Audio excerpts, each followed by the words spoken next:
What is centripetal force? That is the question for today. Let's start.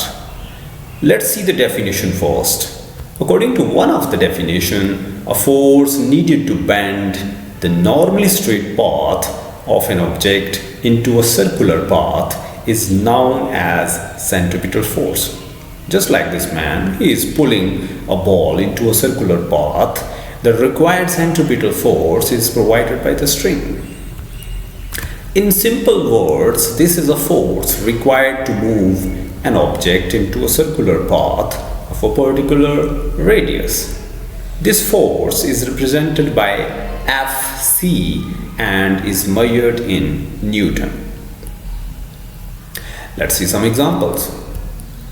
The examples of centripetal force include the force of Earth's gravity on Moon.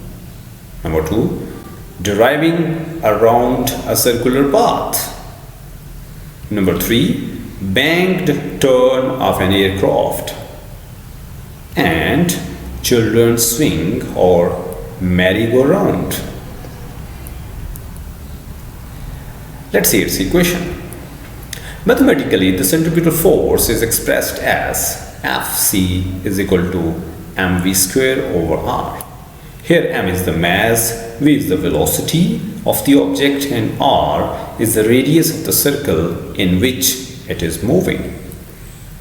Smaller the radius, greater will be the required centripetal force.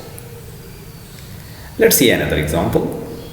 For an object of mass 1000 kg moving with a speed of 10 meter per second into a radius of 10 meter, centripetal force is Fc is equal to mv square over r is equal to 1000 multiplied by 10 raised to the power 2 over 10 Newton.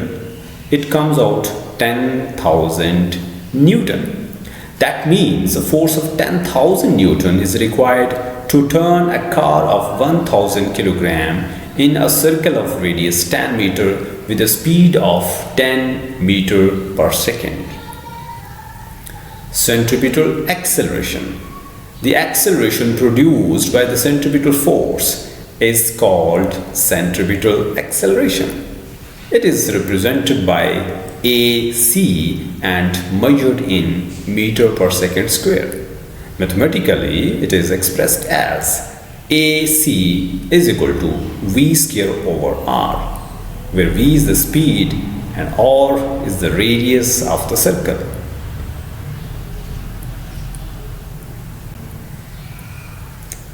That's it. Thank you very much for watching. Goodbye.